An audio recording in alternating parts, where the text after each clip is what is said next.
What up, MVPs? Going to talk to you guys about the next fight on the main card. It's actually the co-main event, which it's a co-main event nobody really asked for. We're talking about Chidi and Njokuani. Bro, I can't say these names. They're just not American. I don't know what it is, but you guys see Chidi there.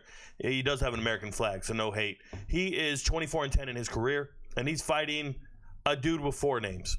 Shout out to Santos. He's 25-8-1 in his career, and he's the favorite, minus 210. I'm going to start with Elizeu here. Dude's an ass kicker, pretty tough guy. When we saw him the last time he was in the cage, it was back in November. He won by TKO over Zach Scroggin. We picked that fight. It was pretty easy. We just knew he's a dog, right? This is a Brazilian fighter, capoeira. It's like that breakdancing style of fighting. He does all that stuff. But when you look at him, and I want to say this, okay? When he loses fights, it's because he can't be chaotic.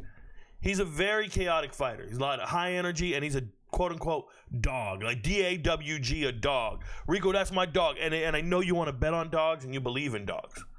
Everybody does. But when you start seeing him lose to Randy Brown, gets a draw against Renat, who's a wrestler. That's not going to matter here.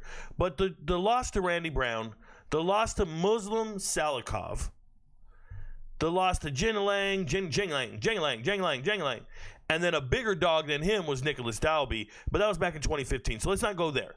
Let's just keep it up here. And when I look at these losses, now, yes, he has a win over Benoit Saint Denis. He can break some really strong dudes who want to wrestle and grapple.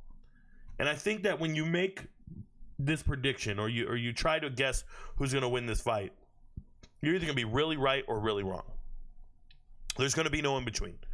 This fight is going to just run away with it. Like, you're either going to be snowballing towards the right answer, or you're going to be so far from it, you're going to look silly and like you don't know what you're talking about. So it's pretty simple. You can take Dos Santos right here if you think he's going to come out and wrestle and just like a Tasmanian devil this thing, or he's in a fight with a more efficient striker in Chidi and Njokuani. And what we've seen from Chidi the last 2 fights now is he's been very patient. He's been able to use his striking and stay away. And I'm going to use this example for you guys, for those of you who watched the early prelim last week. Ozzy Diaz versus, who was it? That Dos Santos guy? Was his last name Dos Santos? I should never forget his name because he's a bum. Oh, it was Santos, not Dos Santos. Santos. Ozzy Diaz was a more efficient striker. Not a better grappler, not a better anything, just a more efficient striker.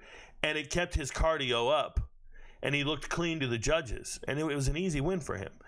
Chidi has that path to victory where he's an efficient striker. He can look clean. He can make it look sharp.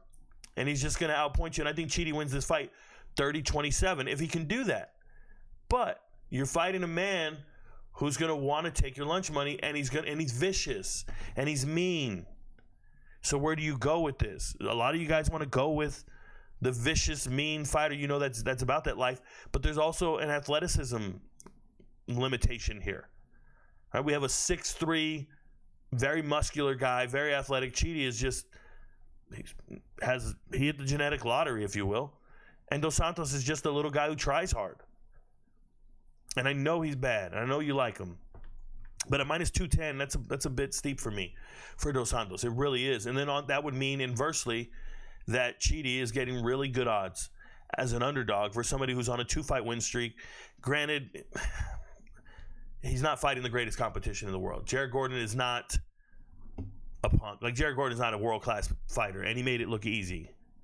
I get it. But when you look down here, what happened? He got taken down and then beaten up. That was a club and sub.